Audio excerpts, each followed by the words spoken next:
Grüße aus Kalifornien. That's the extent of the German that I speak. Wow, Lisa, your talk was amazing. I want to give you another round of applause because I feel like, thank you. Yeah. So, intentional peer support is one of the shining lights, and so I'm really glad to be here with Lisa. I want to really thank Lisa. I want to thank Christian and Andrea for your organizing, and we have Michaela Amering here as well. I want to thank you for your work and everybody who made this conference possible. Like every time I have one of these mics, I feel like I want to do karaoke or something. So you have to. So I'm really excited to be here. And I want to welcome all the different roles in the room because I know that we have many professionals here. I know that Lisa and I are not the only survivors. Many people in the room have had diagnosis, hospitalization, been in the system. I know that there are family members here. I know there are people taking medications, not taking medications, thinking about starting medications, thinking about coming off medication. So I want to welcome, there's also some witches here, I'm sure. You know who you are. I'm not going to point any fingers. But so I want to welcome everybody here. And that's one of the threads.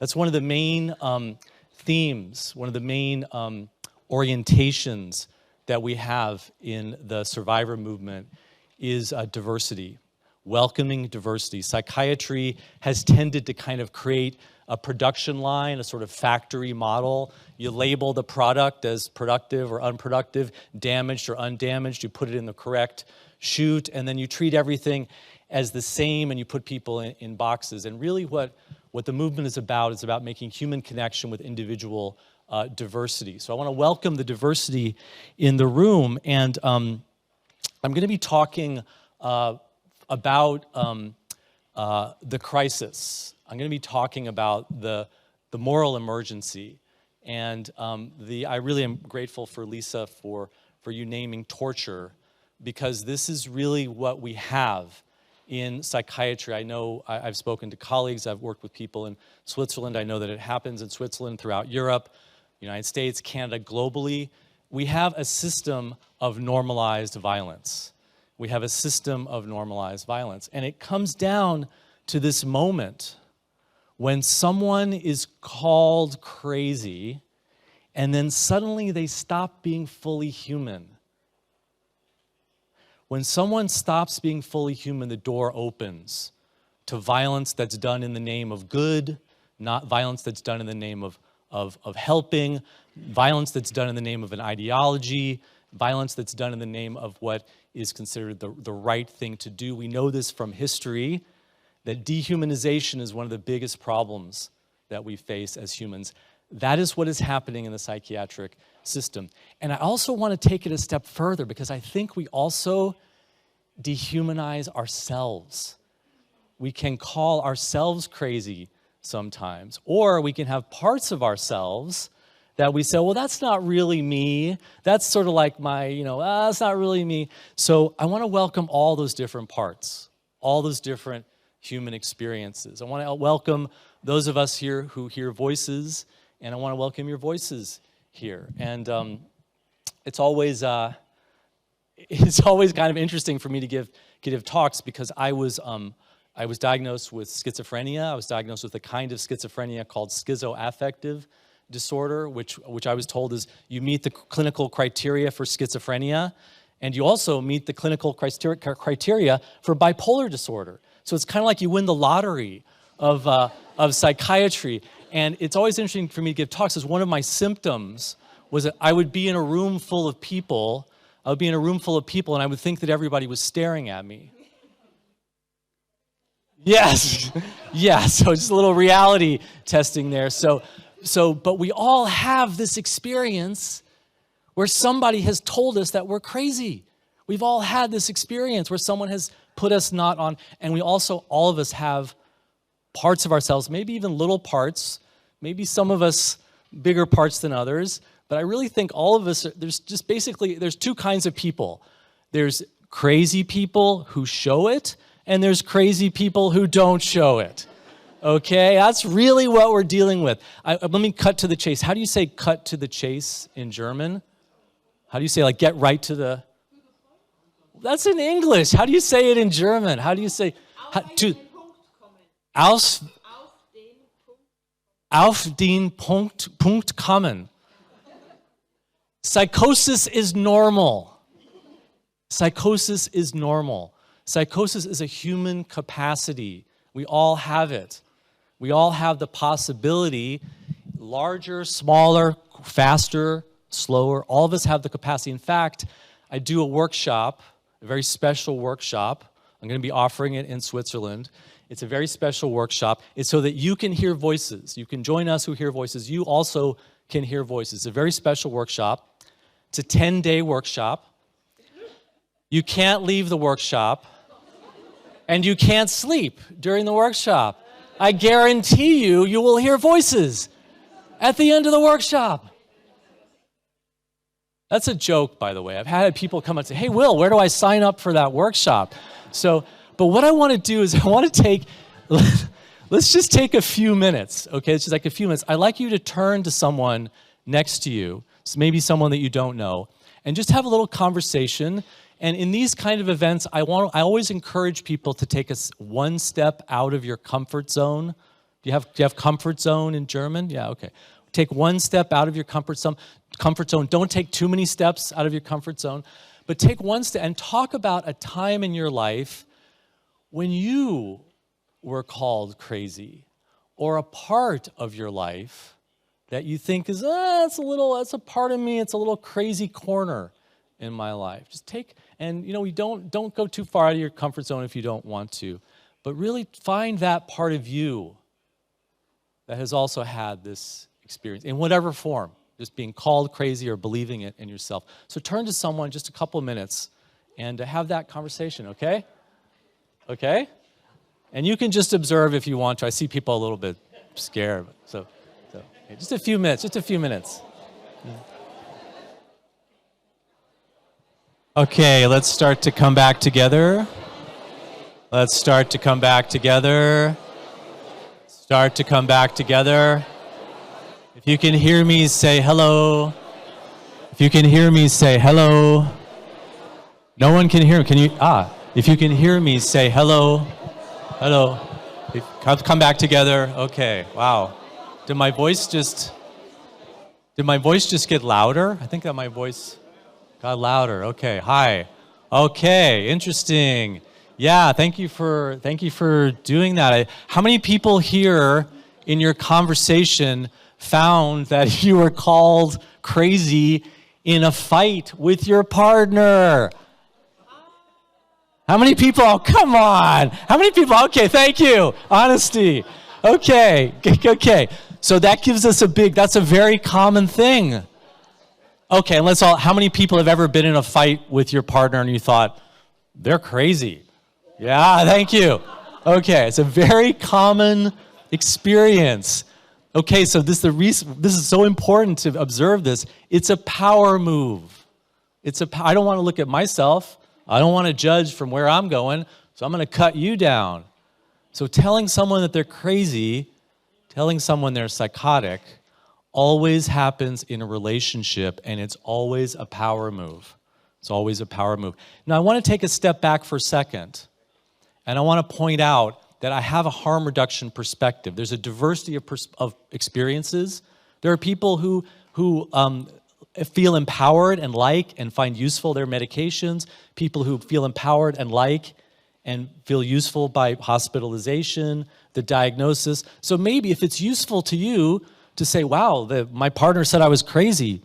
Wow, I guess that's right. I better look. Then great, it's useful. It's great. But for a lot of us, many, many times, and this happens a lot in the psychiatric system, that diagnosis, one person is psychotic, now they're less than, now they're dehumanized, now the door is open to, first of all, do violence to them, and part of that is because when your partner is crazy, you don't have to listen to them, right? You don't need to listen to them because they're crazy, right? So dehumanizing opens the door to violence and no longer listening. And so that's what we're trying to reverse here. So what the psychiatric survivor movement, and I really appreciate Lisa connecting us with history. The psychiatric survivor movement If we were to list all the different protections of patients now, oh, you must get informed consent. You can't do electroshock usually without consent. You have a court hearing. You get a right to speak with a patient's advocate. All these protections, they all came not from when psychiatry and researchers said, let's research this, let's get some protections in there. All of the protections came from activism. All of them came from the psychiatric survivor movement. All of them. So we are here. The peer support movement draws a lot on AA, Alcoholics Anonymous, 12 Steps, other support communities, but it really comes from activism, from social movements, not from better science, not from research, not from psychiatry waking up one day and saying, oh, wow, we did it wrong, let's do it differently. Activism, power, pressure, movements. In fact, the psychiatric survivor movement is deeply, deeply modeled on and embedded in the women's movement. The peer support and talking about our experience and connecting my experience of oppression with larger experiences of oppression and the commonality that these are women's consciousness raising groups. It came out of the women's movement in the US, but also worldwide. The gay liberation movement, women, feminism, and gay liberation were very, very, very focused on transforming psychiatry, because anytime you have a group in society, any time in history, you have a group in society that is systematically oppressed, you will have the leading science and the leading medicine creating ideology to justify this oppression.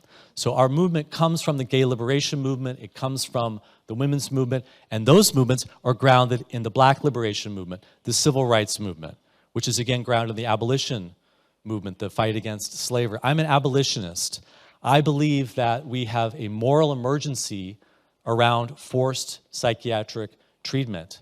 It's a moral emergency, and we have to abolish it. And I'm so grateful to the activists who have been working, because now we've been able to develop the disability rights movement, which agrees. Now we have the United Nations Convention on the Rights of People with Disabilities and the World Health Organization agreeing that discriminating people based on their disability, including psychosocial, psychiatric disability, discriminating and then removing their rights is a moral crime. It's a moral emergency. We must abolish this. We must, and we are moving towards this direction. We are making, but we have to push. We have to have a movement. We have to work in that direction. We have to make that happen. So you can say to me, well, Will, it's a normalized violence, moral emergency. This is really extreme. I mean, we've got science, we've got psychiatry, and I would say, no, that's not actually right. That actually psychiatry has a long history of normalized violence that was completely justified scientifically, research, experimentation, doing different kinds of investigations were justifying violence throughout the history of psychiatry. Big example is the way in which homophobia became institutionalized and was systematic violence against LGBTQ people. People were abducted, they were assaulted, they were tortured, they were confined and tortured to death throughout the world because homosexuality was considered a disease. This did not happen 500 years ago. This happened 50 years ago. This was up until the 80s it was taken out. Why was homosexuality taken out of the DSM, the yellow pages of madness? Why was homosexuality taken out as a psychiatric disorder? Was it because the researchers said, well, actually, it's normal to be gay. It's an expression of human diversity. Was it the science? It was activists. It was activists that made that change. Another example, which is extremely important to remember, is insulin coma therapy. Does anyone know what insulin coma? Not a lot of people know what insulin shock coma therapy was, and thank God it's been completely discredited as a form of systemic torture, of systematic torture. And people think, well, psychiatry got modern, things, but that's sort of like research, but no. The history of insulin coma treatment, torture, is that there was always a debate. There was always disagreement. There was always some people saying, wait a second, this isn't. But politically, it was accepted, and then it became unaccepted. Why did it become unaccepted? partly because of patient activism, but mostly because a new form came in. Medications, antipsychotic medications. So if we are aware that psychosis is normal and can affect anyone, then what we would expect is that anyone can come off of antipsychotic medication. And guess what? The research supports that. I'm doing a big global study. We've had more than 6,000 respondents all over the world. There is no way to predict that these people can come off medication. They're less severe symptoms. You know, they have pre-morbid, prior to their crisis, better functioning. You know, you cannot predict actually anyone. We see in the people who've come off of medications, and I think the person who was on medications longest was like 29 years, was on antipsychotic medication. I'm 25, 29 years. But the people who have come off of medication, they fit a completely diverse profile, okay? So anyone, even the most extreme, I mean, we know this from the recovery movement. You meet people who are like the worst cases, the backward cases. They cannot be left alone. They come out, they find their recovery. And so we see that in the issue of antipsychotic withdrawal. And so it's absolutely essential. Another takeaway, what is the cut to the chase, get to the point, is anyone can come off of antipsychotic medications. Therefore, we must offer it to everyone. We must offer it to everyone. Now, does that mean that it's going to be as easy for everybody? Does that mean that, well, maybe someone starts to come off the medications and now they encounter, hello, there's no housing. Hello, there's no resources. Hello, there's no... So we start to see that the whole society is implicated. And some people may find... I believe that everyone can find empowerment about their medication. I 100% believe. I cannot predict that everyone will find a way to come off of medication. The research also shows that many people try and don't come off. That's also what the research shows. But I have to have that expectation, science-based, evidence-based expectation that yes, it's possible for everyone. Personalized. We're going to work together, peer support. It's going to be a mutual experience. We're going to discover what are your obstacles, what is your support. Our research is also showing that definitive is withdrawal coping skills. What do you do? Like, okay, I've learned that I'm flatlined on antipsychotics. I don't have emotions. When I have sadness, it's called depression. When I have fear, it's called anxiety. When I have anger, it's called agitation. Medication. I have to learn that actually it's, you know, you can have, and literally people who have been on medications since they were teenagers have not learned how to actually experience emotions. So you have to learn that, okay, if I start to come off medication, whoa, now I'm starting to have some fear. I'm calling it paranoia. I'm like, okay, what do we do? Do we immediately see that as a symptom of your illness? Or do we think, well, okay, that's fear. Maybe it's related to antipsychotic withdrawal, because one of the things that they don't tell you, I wasn't told, I was on different antipsychotics, I was never told that the antipsychotics can create withdrawal effects. And what is one of the withdrawal effects of antipsychotics? Psychosis, yeah. Guess what one of the withdrawal effects, when you have mania, when you have bipolar, they also tried me on lithium because of the lottery, right? When you have mania, they also try lithium. Guess what one of the side effects of withdrawal from lithium is? Anybody? Mania! And actually, the research completely confirms this because anti-mania medication is often anti-seizure medication. If you talk with people in the epilepsy world, they're like, oh yes, you know, long-term use of anti-seizure medication among epileptics does increase the risk of seizures, creates greater vulnerability. There's a much more honest understanding of this. So this is the takeaway. These are the basics. We can learn how to support each other. There is now the Maudsley deprescribing guidelines for antidepressants.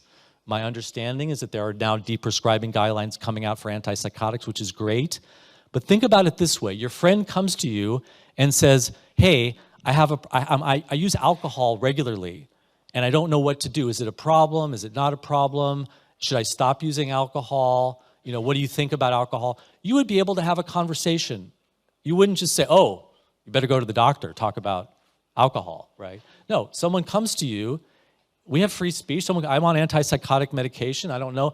You can have a conversation with them, you can explore it, you have an honest conversation. If you don't know the answer to some questions, we have this wonderful thing called the internet and search engines. And in fact, you know, I recently went to the ER with someone, and we were talking about their situation, and then the nurse went into the other room, we're waiting, and then the nurse came back to talk with us about what, the nurse is going to the internet, the nurse is going to Google, they use the internet too, okay? So you just have to be honest to have those conversations. And we can't have those conversations because people say to me, they say, Will, how can you, because we wrote this guide, the harm reduction guide to coming off psychiatric drugs, which is available in German and multiple languages. And people say, Will, how can you talk to people about coming off of medications? Isn't that dangerous? Well, guess what? Not talking to people about coming off medications is also dangerous, absolutely dangerous. So we have to be thoughtful, and I think that the idea of a harm reduction approach is very, very useful. Because a harm reduction approach says, look, I'm not going to program, I'm not going to say that coming off or abstinence is the best. But what I am going to say is that empowerment, being with you, accompaniment, peer support is the way. And we're going to find out what's best for you. For some people, they don't want to go into the hospital at all, ever. They want to have abstinence from the hospital. So they lean in the direction of never risking coming off of, risking going back in the hospital. That's their choice. When we go back to the United Nations Convention on the Rights of People with Disabilities, it has to be choice.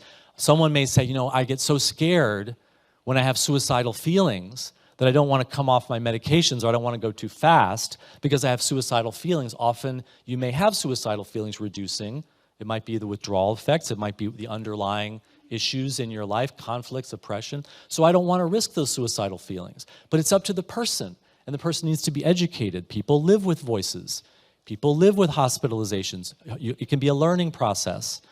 What we tend to do is we tend to look at people as if they have a trait, a biological defect. And this is the road to dehumanization and violence. We know this. Instead, we have to see people as a snapshot in time.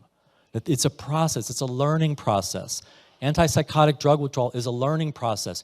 You may come to me and you say, hey, Will, I want some support coming off medications. We may talk, and we may start working on your family conflicts. Because your issue isn't your medication, is that every time you get into a fight with your mom calls the police, or your dad, or whoever it is, they call the police and you go into the hospital. Maybe you need relationship work even before. Maybe you need housing. Maybe you need a situation dealing with your poverty. Maybe you need to stop smoking cannabis. Maybe you need to make more connection in your community. So we need to go through a harm reduction process with people. I think that anyone can learn how to do this. I think that we can all support each other. It's absolutely central to overcoming the crisis that we're in, the moral emergency, because so many people have been put on antipsychotic medication. I was put on antipsychotic medication, being told you need this, it corrects your chemical imbalance, it treats your psychosis. No, it doesn't. Guess what? How many people here diagnosed? I'm not going to ask how many people diagnosed with psychotic, but everybody here, if I give you antipsychotic medication, you're going to have a tranquilizing effect. Antipsychotic medication is used in veterinary science. It's used to calm down wild animals. And all it is just suppression. It's just control. Now, if you use it in a sweet spot, if you have just enough tranquilizer, hey, you can get through. But if you get too much, anybody's gonna, you see? So I think if we reframe our understanding of psychosis, and we reframe our understanding of medications, then the path is open that we can start to support people. We can start to actually support and respect people's choices. Because that is the abolitionist imperative. We must end forced psychiatric interventions because it's a form of violence. If it's based on the disability or the perception that someone is crazy or they have a psychological issue and you start to discriminate against them, you have violated their basic right to have equal and fair treatment under the law. It doesn't mean there aren't very difficult situations, but when people talked about abolishing slavery, some people said, well, oh my goodness, what are you going to do? All those slaves, where are they going to work? Where is the food going to come from? Well, yeah, there has to be a transition. There has to be supports. You don't just say, well, a moral evil, violence against people based on their psychiatric experience is a moral evil. You don't just say we're going to compromise with this moral evil because it's not convenient. You have to make the changes in society. Now we have ramps, we have elevators, we accept gay, lesbian, queer people as part of our community. There's marriage, there's parental rights. We can make this transition. We can absolutely make it. And learning how to help people come off of antipsychotic medication is part of that. So let's do the next slide. I know that some people were taking notes, and next slide. If I go like, there it is. Okay, it worked. Yes, so I know some people were taking notes. If you didn't take notes, or if you're interested in any of the research behind some of the things, it's very interesting. Like the idea that psychosis is a spectrum, that all of us have a psychotic experience, the medication withdrawal. I put it all on a page on my website. Also, I want to encourage you, if you want to get in touch with me, if you have any questions, any follow-up, I'm happy to do that. So thank you very much. I really appreciate it. Thank you.